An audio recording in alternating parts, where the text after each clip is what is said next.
3వ యోహాను 1వ అధ్యాయము. ప్రియుడా, నీ ఆత్మ వర్ధిల్లుచున్న ప్రకారము నీవు అన్ని విషయములలోనూ వర్ధిల్లుచు సౌఖ్యంగా ఉండవలనని ప్రార్థించుచున్నాను. ప్రియుడా, నీ ఆత్మ వర్ధిల్లుచున్న ప్రకారము నీవు అన్ని విషయముల్లో వర్ధిల్లుచు సౌఖ్యముగా ఉండవలనని ప్రార్థించుచున్నాను.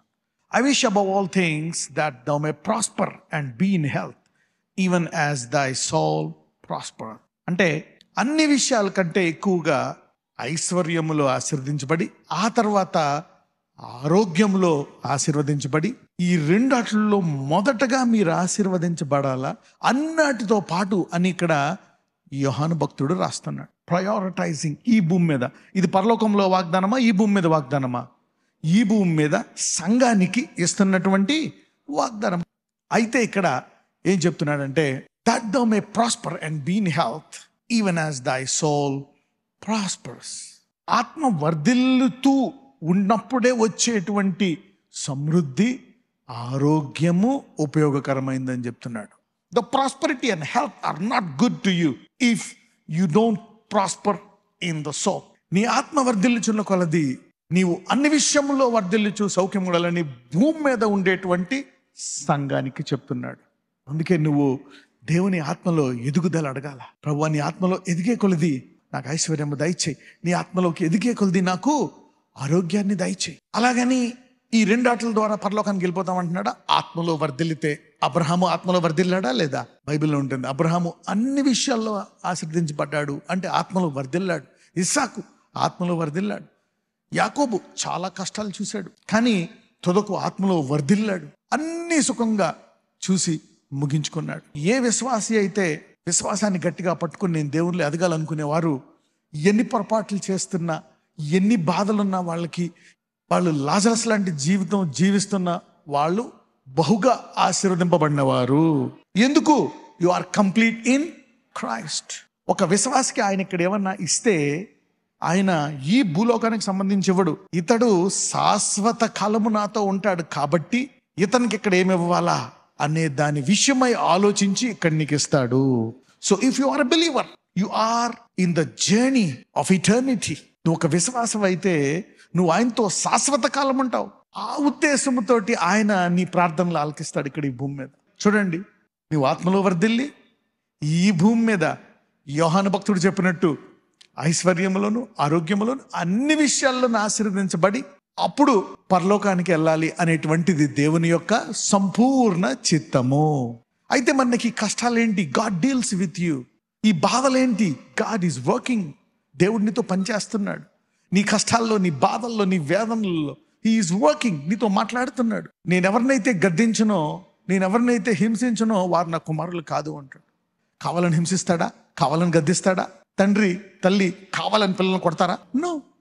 వాళ్ళు ఇంకా బాగుండాలని, బాగా చదువుకోవాలని, ఇంకా ఆరోగ్యంగా ఉండాలని, ఇంకా ఎదగాలని, వారు తమకంటే 100 రెట్లు బాగుండాలని కోరుకొని వారిని గద్దిస్తారు. ఆయన ఏమంటాడు? నీ దేవుడు తల్లి అయినా, అటువంటి తల్లి అయినా మర్చిపోతుందేమో కానీ ఈ పరలోకపు తండ్రి మరవడంట. So God is putting above himself the love. Is love equal to God? God is above love. అందరూ తల్లి ప్రేమతో పోలిస్తారు. అదే ఈ భూమి మీద ఉత్తమమైన, అంతకు మించి వేరేదేమీ లేదు. మరి అటువంటి తల్లి అయినా మర్చి కానీ అంటే ఆ ప్రేమ ఫెయిల్ అయిపోతుంది కానీ నేను ఫెయిల్ అవ్వనంటే he is above love. God is love, but love is not God. God is above his word. He is above his name. ఎందుకు? Name is a word. You cannot describe him by a script. Yahweh, I am that I am. నేను ఉన్నవాడను, అనువాడను. I am that I am. What name is that? You cannot describe him. ఆయన్ని మనం పెట్టుకునే పేర్లతోటి యేసుప్రభు వారు అబ్రహాము యొక్క పాప శరీరాకారంలో వచ్చారు కాబట్టి ఆయనకి పేరు ఇవ్వబడ్డది. ఏం పేరు? దేవుడు మనకు తోడుగా ఉన్నాడు, Immanuel. Why God is dealing with us? ఎందుకు ఈ కష్టాలు? God is working. అందరూ చెప్పండి, నా కష్టాల్లో దేవుడు నాతో పనిచేస్తున్నాడు, నా నష్టాల్లో పనిచేస్తున్నాడు, నా పోగొట్టుకున్న దాని విషయమై పనిచేస్తున్నాడు. He is working. Even if you are losing, he is working for your benefit. ఎందుకంటే నీవు క్రీస్తులో సంపూర్ణుడవై ఉన్నావు. నీకు లాభం కలుగుతున్నా, నీకు మంచి చేసుకుంటున్నావు. నష్టపోతున్నా, హానికరంగా ఉన్నా నీకు లాభం కలుగుతుంది. నువ్వు ఆరోగ్యంగా ఉన్నా నీకు లాభం కలుగుతుంది, అనారోగ్యంగా ఉన్నా నీకు లాభము కలుగుతుంది. ఎవరిలో? క్రీస్తులో. యోబన్ని పోగొట్టుకుంటున్నాడు. అర్థం కావట్లే యోబుకి. ఏంటిది? వాళ్ళ ఆవిడంటది, దేవుడా కాదా, ఇన్ని చేస్తే దేవుడు ఎలాగవుతాడు? శపించి చచ్చిపో, నేను కూడా చచ్చిపోతాను. ఇప్పుడు అంటాడు, నేను అలా మాట్లాడను, నా దేవుడు ఒకవేళ నన్ను చంపేసినా నేను ఇంకా ఆయన నమ్ముతానంటాడు. What is this understanding about God? What is this wisdom about that God? అంటే ఈ పోగొట్టుకుంటున్న సమయంలో యోబు లాభపడుతున్నాడు. యోబుకి అన్ని మంచి గుణాలు ఉన్నాయి. దానం బాగా చేస్తాడు, దీనుడు, చాలా సహాయం చేస్తాడు, అన్నీ ఉన్నాయి. కానీ ఎక్కడో ఒక పాయింట్ ఆఫ్ టైంలో స్వనీతి అనేది ఉంది.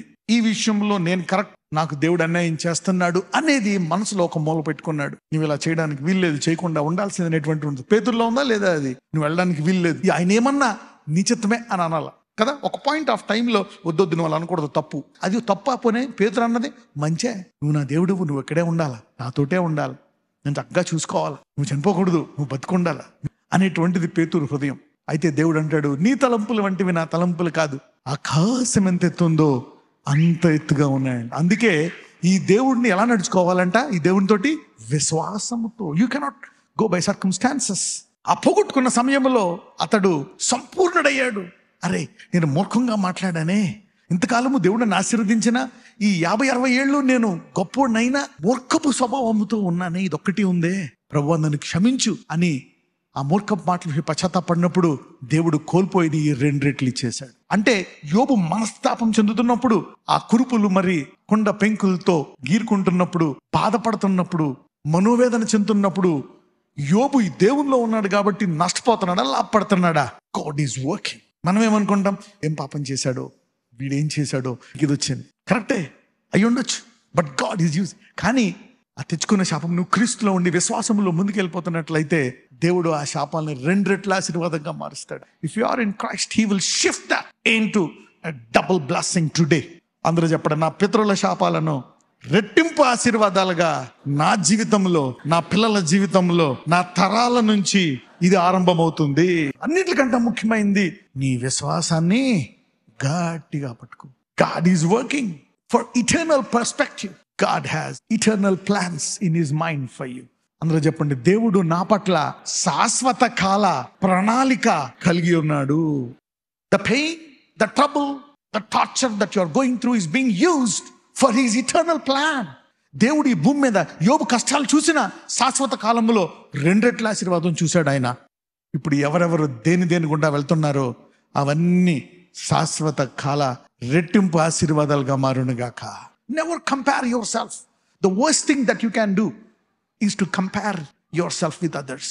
When you compare yourself with somebody else and either exalt yourself, diminish yourself, that's the worst thing that you can do. నిన్ను ఇతరులతో పోల్చుకొని నేను అతనికంట ఎక్కువ తక్కువ అని అనుకుంటున్నప్పుడు నీవు చేస్తున్న అతిపెద్ద మూర్ఖపు పని అదే. A dream can be destroyed. A vision can be destroyed when you compare it with others. Never compare. You can kill your destiny. You can kill your plan, purpose. You can live a peaceless life when you compare with others. ఈ భూమి మీద ఏది హెచ్చింపబడతాదో అది దేవుని దృష్టిలో హేయమైందంట. What is exalted, what is highly regarded in this earth is an abomination before God. ఈరోజు మీరు ఏమై ఉన్నారో అత్యధికంగా ఆశీర్వదింపబడిన స్థానంలో ఉన్నారు. దేవునికి స్తోత్రం చెప్పండి. God, I bless you for who I am, what I'm going through. I still bless you, my Lord. I am healthy, I am whole, I am sick, I am broke, I am poor, I am divorced, I am happy, I am complete in Christ. నేనేమై ఉన్నాను, నాకు sugar ఉండొచ్చు, BP ఉండొచ్చు, నేను ఆరోగ్యంగా ఉండొచ్చు, నాకు అది ఉంది, నాకు ఇది లేదు, ఏమన్నా లేకపోతే క్రీస్తులో ఉన్నావు కాబట్టి నీవు ఈ భూమి మీద అత్యధికంగా ఆశీర్వదించబడిన స్త్రీవి, పురుషుడివి. నజరేయుడైన యేసయ్య ఈరోజు నీ వాక్య ప్రకారం ఆత్మలో వర్ధిల్చుల కొలది ఐశ్వర్యాన్ని ఇస్తానన్నావు, ఐశ్వర్యముతో పాటు ఆరోగ్యాన్ని ఇస్తానన్నావు. ఇదిగో ఎక్కడెక్కడ దేహంలో అనారోగ్యం ఉందో ఇప్పుడే అనారోగ్యాన్ని తీసివేయండి నాయన. ఈ రోజు ఇదిగో ప్రభువా, ఇప్పుడే ఆ దేహాన్ని బలపరచండి, దీర్ఘాయువు దయచేయండి. మాటికి ఇబ్బంది పడుతున్నటువంటి ఆ దేహాన్ని పరిపూర్ణమైన స్వస్థత ఆ దేహానికి దయచేయమని ప్రార్థిస్తున్నాము నాయన.